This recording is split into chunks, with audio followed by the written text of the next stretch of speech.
Good Monday morning, and welcome to Ice Age TV. Look at that pretty little puppy.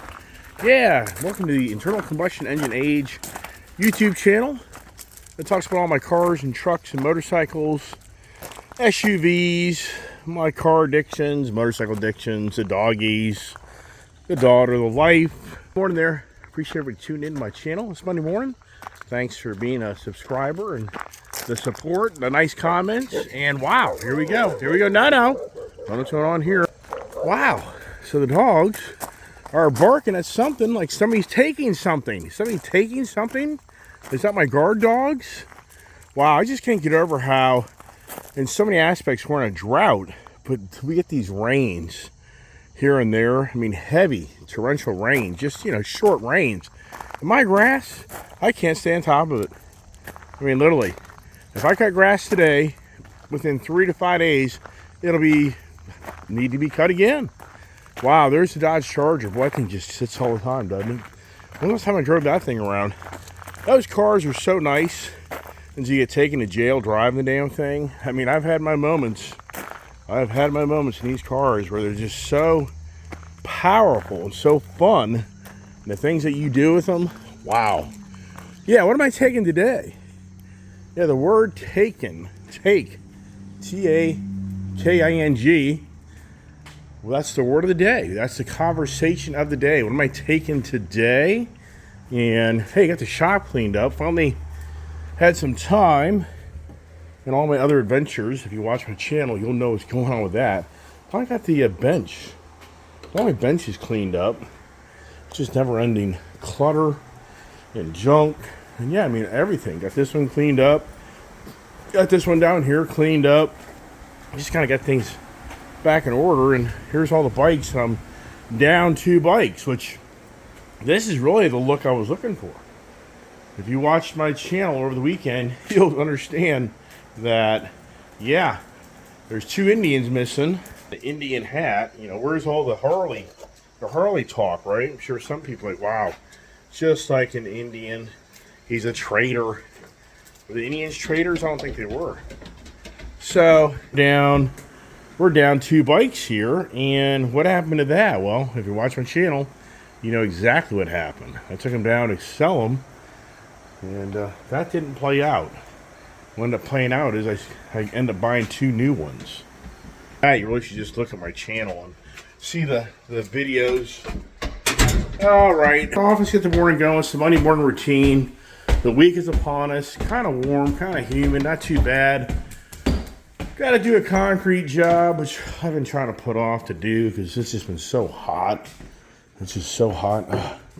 I've been pouring concrete and digging ditches forever, it seems like. Right, pups? Look at the dogs. What I take off of them, all their hair. I shave them. Saturday evening, up to close to 10 o'clock at night. And the deals on the Indians that I took down, I took down my 2 Indians to sell them, and that turned into an all-day adventure. And it's just the craziest thing, how on Monday morning, yeah, I need freaking coffee. I need a lot of things. I mean, Jesus Christ. Get some light on in here. Yeah. Am I tired? Most part, yeah. Jesus Christ, man. Wow. When you go out and buy things, that's tiresome. When you have to go out there and negotiate, and it's a lot of work. Let me get my fan on. It's a lot of work to go buy things. Oh my gosh. Yeah, so I'm taking the 2 motorcycles, which even for me, the Indian Chieftain Elite, such a nice bike, such a nice rumble, such a nice sound. And here now I've parted with it, which for me, but that's just who I am. For me, what happens is I just start thinking the future. That's my challenge. I just start thinking, am I really going to want this bike a year from now, 2 years from now, 10 years from now? There's just no way. That's just not who I am. There's definitely people I know of that buy something and they'll never ever let it go. That's just not my personality. And So I just already know that just eventually I'm going to get rid of the motorcycle for something bigger and badder. That's just my whole challenge in my whole life. Even though in hindsight, do I wish I could have kept some things that would have been now today? Like, wow, if you would have kept that. Like my SRT 10 Midnight Special two-door Viper truck. Yeah, I wish I would have kept that. That's a truck that I wish I wouldn't have let go, but I did. But there's a lot more behind that to explain all day on that. So that was taken away. Back to my hardships in my life. Yeah, that was taken away. I've had that happen more than once in my life of things not going the way you think they should. So yeah. So anyway, so yeah, taking the two Indians down, only for the most part to take two new Indians home. But they're not here yet because the one has to be built. But here's what's really interesting. This is just so weird. So yesterday, somehow this thought popped in my head. The conversations will be taking, Taking, possession, whatever you want to, many ways you can use that word. And here last night, okay, if you watched my video over the weekend about me seeing that Indian Challenger Pursuit, and even for me, when I saw that, my first inclination was this is a customer order bike, and the owner or the salesperson just doesn't know this, or this bike somebody else has already purchased it, and it's just waiting to be put together. So my real thoughts were this bike is probably taken. Who hasn't experienced that? I mean, who hasn't experienced in life, especially when you're younger, you had a crush on the boy or the girl or whatever it may be, and that person's dating somebody. So in so many aspects, they're taken. Who hasn't just had the total, like, wow, you're just fascinated with this person you meet, and you just so would like to date them, go out with them, but they're already taken. Who doesn't know that story? I mean, we all have experienced that in things that we've had our eyes on or wanted, but then it's taken or it's taken away from you. And I mean, who hasn't had, for not being a good person or a good driver, your license has been taken away from you because you're just a derelict. I mean, who hasn't had that happen, right? I mean, you can go through the list of what things have been taken away from us, but here's the thing. So yesterday, I'm sitting there thinking about this conversation taken. Well, the dealer definitely looked up the bike, and the bike is a stock order motorcycle. Well, and that's why they said, yeah, it's yours. But at the same time, the key Indian sales rep named Johnny, there's a new guy there, he wasn't there Saturday. So what's odds of this?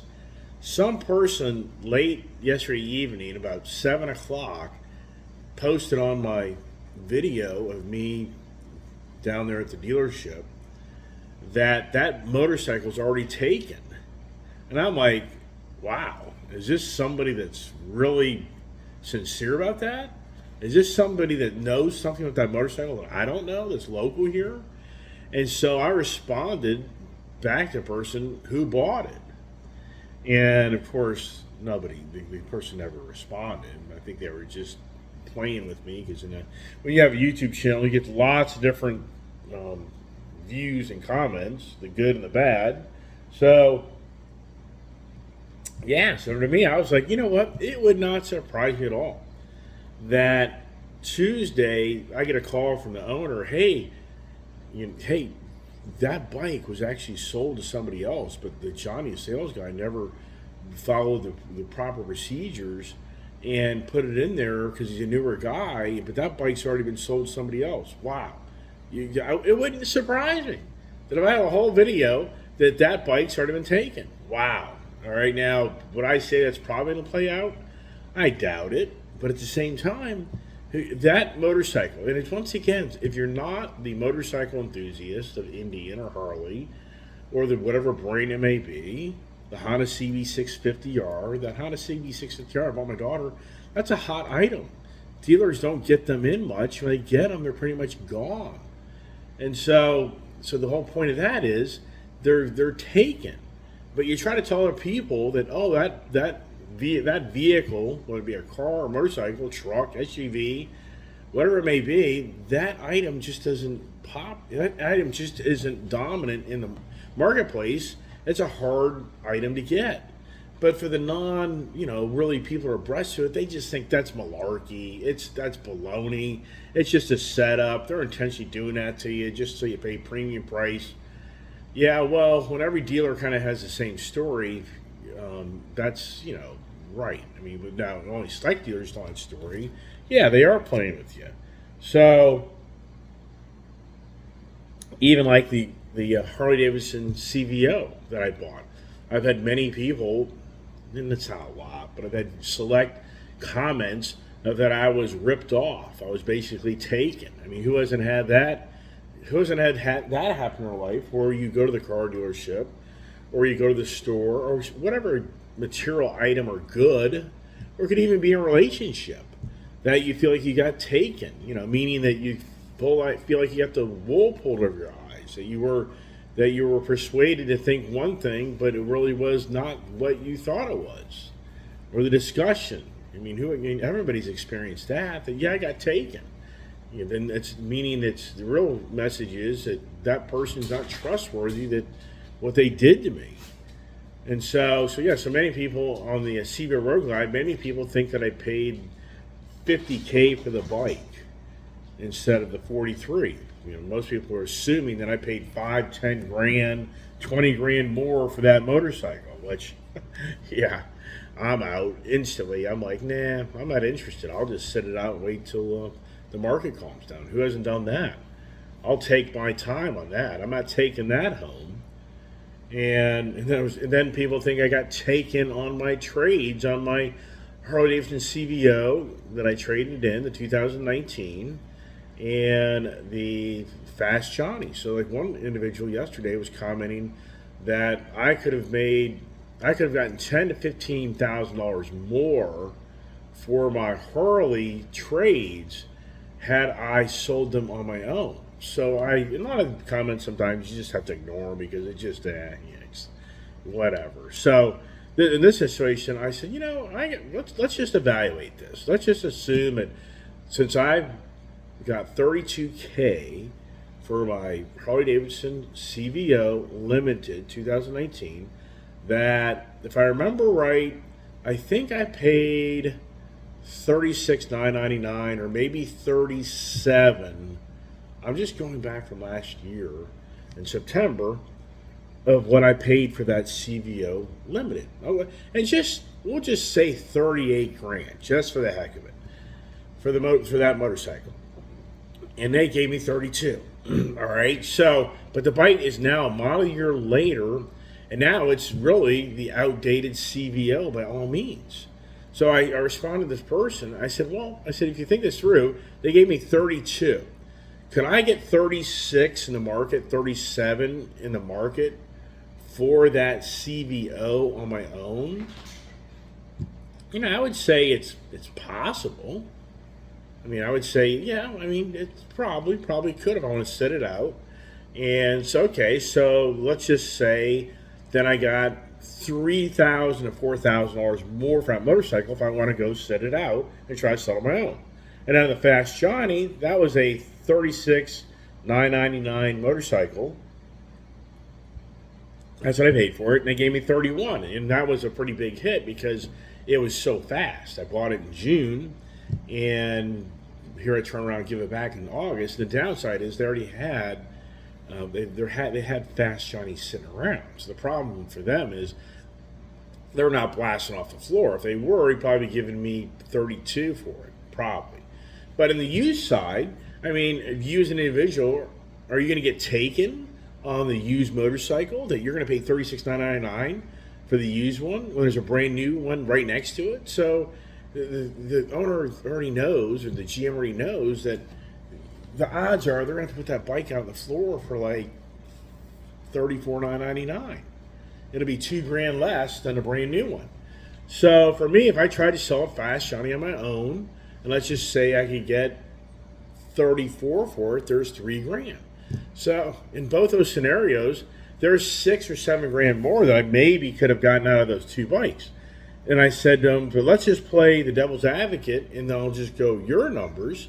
So then you'll pay me 10 grand more from the trade. You'll pay me 42 for my used CVO, and you'll pay me 36 for my used Fast Johnny. That's what you're implying. So you really think in the market I would get 42 grand for a 2019 CVO when you can buy a brand new CVO Road Glide if the dealership doesn't mark it up for $43,000, and you can buy a brand new Fast Johnny for So it's like, yeah. And I said, if you took that deal buying a used bike, you got taken big time. And it's not the never-ending conversation of the stealerships. That's what many people call these dealerships. They're stealerships, but to me, it's like it's a business. They can't be in business to give everything away, and it wouldn't matter what price it was. It's always going to be the dealership made too much money. It's always going to be you didn't get the deal, or it's infinite. It isn't that thing that the driving most notorious conversation in the car market, truck market, is you get taken. You go to a car dealership to buy something, and your concern is you're going to get taken. That you're going to pay too much for the vehicle. You didn't get the deal. That is the most common. It's just incredible how many people are fixated on, oh my God, you got taken. You could have got a deal better down the street and save yourself thousands of dollars. In every situation, there's so many variables to that. Of the exact same car. I mean, there's lots of variables. But yes, if you shop around and you do your due diligence, you'll probably won't get per se taken. But here's the thing. Since the pandemic showed up, we've all been taken. We've all been taken to the cleaners because every car dealership, truck dealership, even motorcycle dealership hasn't had to negotiate to sell a car. I mean, more than ever in the last few years, do you feel like we've been taken more than ever? I mean, it's incredible to really step back and look at where we are and so many aspects of all the material things around us. And you just think to yourself, wow, have we been taken for a ride or what? And for the moment, it hasn't radically changed, even though you see video after video of the doom and gloom that the car market is in a disaster mode, just waiting to implode any moment. Okay, I don't know. I mean, I'm just not hearing of any stories of dealerships that no longer are able to sell cars. I'm not hearing these stories. And here's the thing. When I was down there at the Motorcycles of Dollarson Saturday, they were overwhelmed with people in there to buy things. Yes. I would say between my deal and other deals, they sold at least 6 motorcycles on Saturday, if not 10. And there were people down there left and right test riding motorcycles. It was, thank goodness, I know them really well, and they really were very, nice and really did go out of their way because they were overwhelmed with people want to buy things, buy motorcycles. And I even asked Zandy, the salesman and the guy that before I went down there, said it's Saturday. Is it even a good day to go down there? But the reality for me is if I didn't go down Saturday, I wouldn't be going down there anytime soon because I just had too full a plate of other things to do. So for that dealership down there, they're still doing very well. They're still selling motorcycles left and right.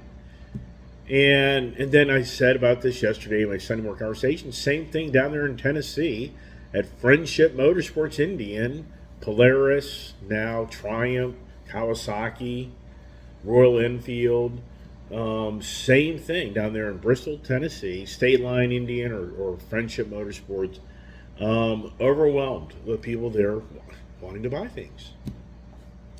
I mean, so people there taking delivery of motorcycles of Dulles.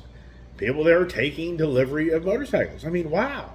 But at the same time, I think most people would be on the same page that for us, it's incredible on how the buying power for the consumer seems to just have evaporated.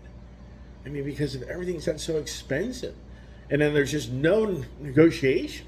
Just like that Indian Pursuit, there was no negotiation on that bike. There's no negotiation.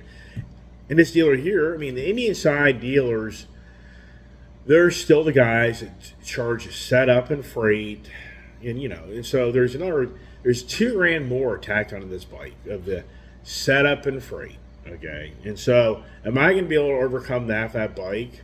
It's not going to happen because the next guy will buy that bike because it's not a dominant product in the market. Another thing is, if you look at the Harley product, and that's now a lot of talk. To me, it's such a YouTube video, guys. It makes so many hits off of people of just incompetence. Their Harley Davidson CVO motorcycle crested the $40,000 mark years ago. And yet now this new CVO Road Glide's a $42,000 motorcycle. And some people are like, well, that's maybe too expensive. It's like, where have you been? You're clueless of what you're even looking at because the Harley Davidson CVO product has always been expensive, very expensive. Those bikes 10 years ago, in 2012, were $33,000 motorcycles. By 2015, 16, they were $36,000. By 2018, they were $39,000 to $41,000. So, but here's the point. On the Indian side, if you look at the Indian side and you compare that new Indian Pursuit to the Harley side, and especially if you think about the CVO line of the Harley, of what you get versus what you get out of the Indian, and now that Harley just recently upped the CCs to 121 cubic inch motor versus the 117 cubic inch motor, well, the Pursuit has a 116, so it is. So last year, for the 2022 CVO motorcycle, you were paying like for a limited, the Tour Pack setup, you were at a $44,000 to $46,000 motorcycle.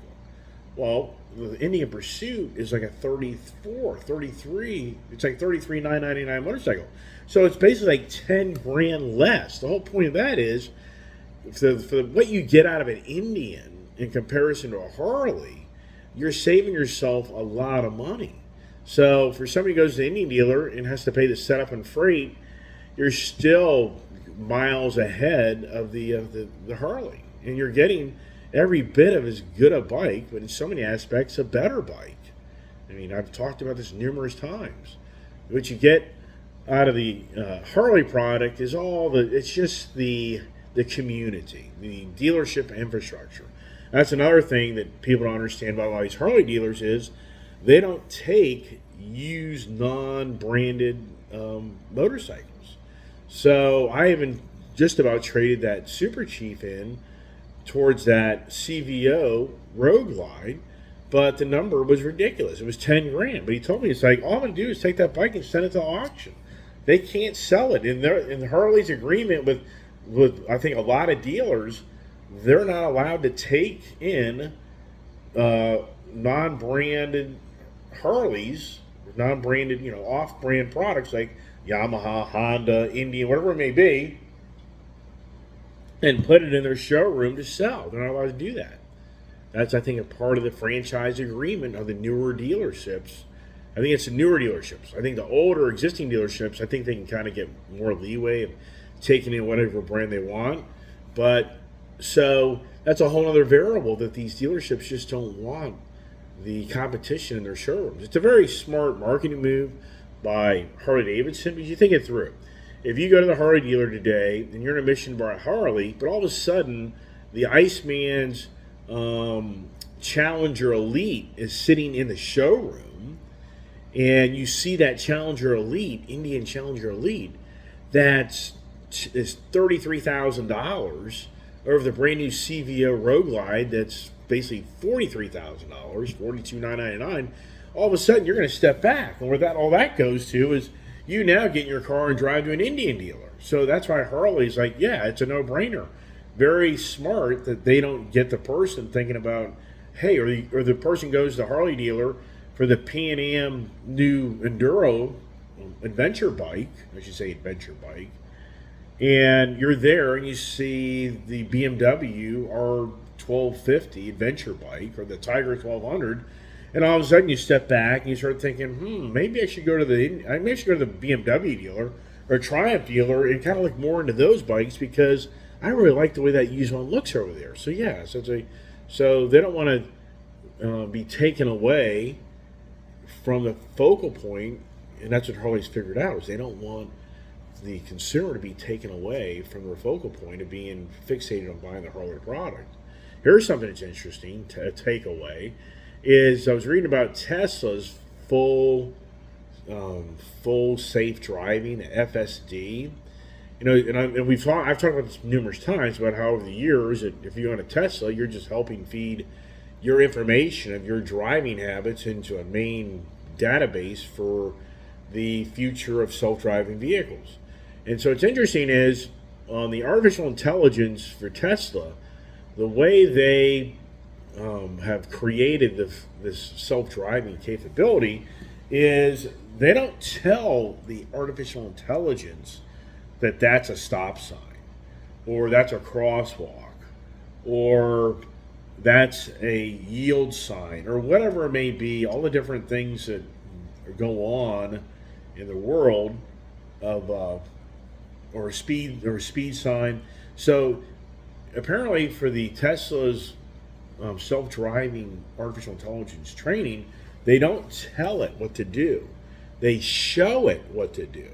So the artificial intelligence is being fed all the video content from everybody driving around where the artificial intelligence sees the stop sign and the yield sign and the speed limit sign and the lights at the intersection and the pedestrians and the dogs and the animals. And so everybody knows when you're driving a car, the variables are infinite of what can play out and happen in your driving down the road and what can possibly partake and you witness crash in front of you, somebody merges into your lane, whatever it may be. So I thought that was very interesting that for the artificial intelligence, they're not telling the artificial intelligence, they're showing the artificial intelligence. I thought, wow, that's pretty interesting because if you think it through now, what are people doing with this generative pre-trained transformer, aka ChatGPT,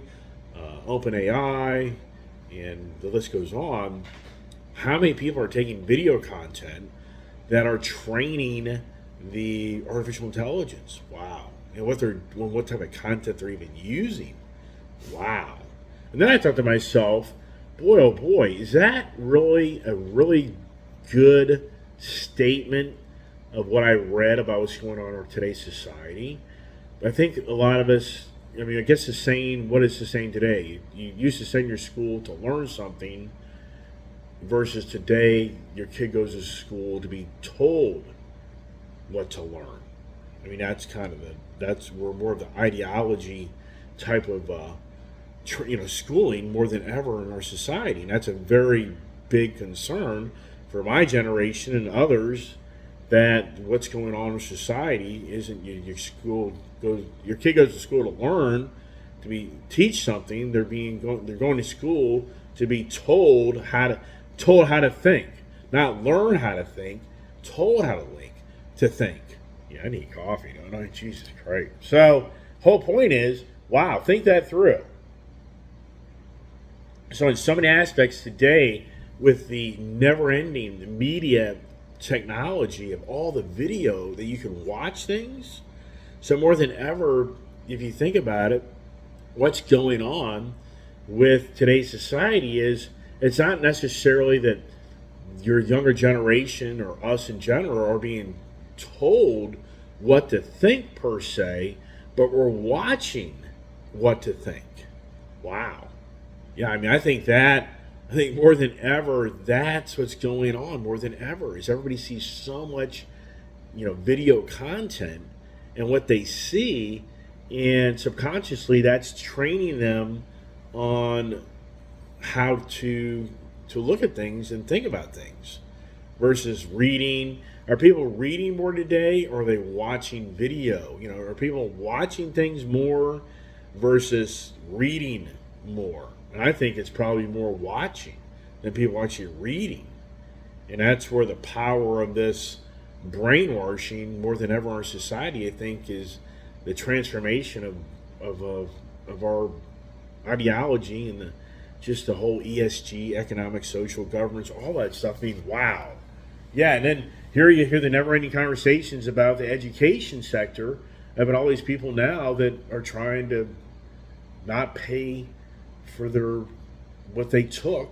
I mean, it's kind of interesting that people had taken out a loan to go to school to learn something, but what they've taken, they don't think that they've gained what they thought, I guess, was what they took, and now they don't want to pay it back. I mean, that's a whole other rabbit hole, which I'm not going down now. Well, anyways, kind of leave it at that. It's 30 minutes into the conversation, and yeah, can we all honestly step back and think about in the last just 3 years what's been taken away from you? I mean, think it through. Your power of your own income has been taken away because of the inflation, how everything's gotten so much more expensive. It's beyond believable if you go look at a brand new Ford truck and how much it is from 3 years ago, and how you've lost or been taken away from the negotiation skills to buy the car and truck and motorcycle.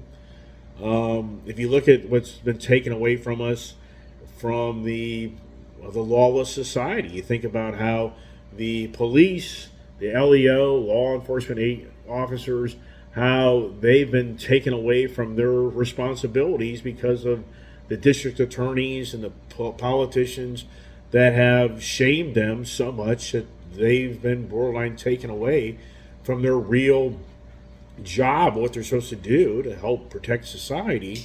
And with all the new district attorneys' laws that have raised the criminals' penalties that doesn't harm them, then yeah, so for us, we've had the safety and well-being taken away from us as citizens because of this undermining of the law of our country. And then you look at how many people are taking things out of stores without paying for them. And I talked about this the other week about how the major retailers are seeing loss of revenues from people taking things more so than ever in modern times. And even to the point that some stores have had so many things taken from them, they've closed down. And then we can talk about how we witnessed here the parents being taken away from the authority of actually having the right to raise their child, what's right and wrong. I mean, it's beyond believable what we're witnessing. So taking, I think that the word should be right now that we're in the taking society more than ever. But the taking isn't for the better, it's for the worst. I just want to explain that what's going on with these radical individuals that are getting this movement of our society of allowing what's acceptable and not acceptable, and taking away our own personal authority to be able to explain and hopefully let somebody understand what's right versus wrong. That's been taken away from us. I mean, it truly is. I mean, if you see the information when you go, I mean, if you go to X, former Twitter, it's beyond believable of what you can see. It's beyond believable. It's an eye-opener of what the younger generation is seeing and being, and like I said, it isn't being, and this is where it's very, very, in my eyes, devious, the devil's workshop. It's not that Twitter or X or the Facebook or the social media machine, whatever it may be, is per se teaching the younger generation. It's showing the younger generation. And that's the danger. Because when I was growing up, you didn't see so many things that people could get away with and do. And that's what the younger generation is seeing, which is just lowering today's society's, I think, respect. And just it gets deep and heavy. I'm going to leave it at that. So anyways, I got to go pour concrete. Got to go crawl on my hands and knees. And probably do it in the rain as well. Hey, isn't that a great day? Wow. Right. So now, tomorrow is supposed to be the day that I go pick up the new Indians. But, like I said, don't be surprised to see a video populate that says, oh, guess what? That Indian Pursuit is already taken. And so I'll be like, Wow, beyond believable. But anyways, I don't think that'll play out. But yeah, you never know. In today's society of misinformation, and what one person does, the other person doesn't. Who's know all these stories, right? So everybody, thanks for watching my channel. Hope everybody has a great day. God bless. Stay safe and stay tuned. And I gotta go to work.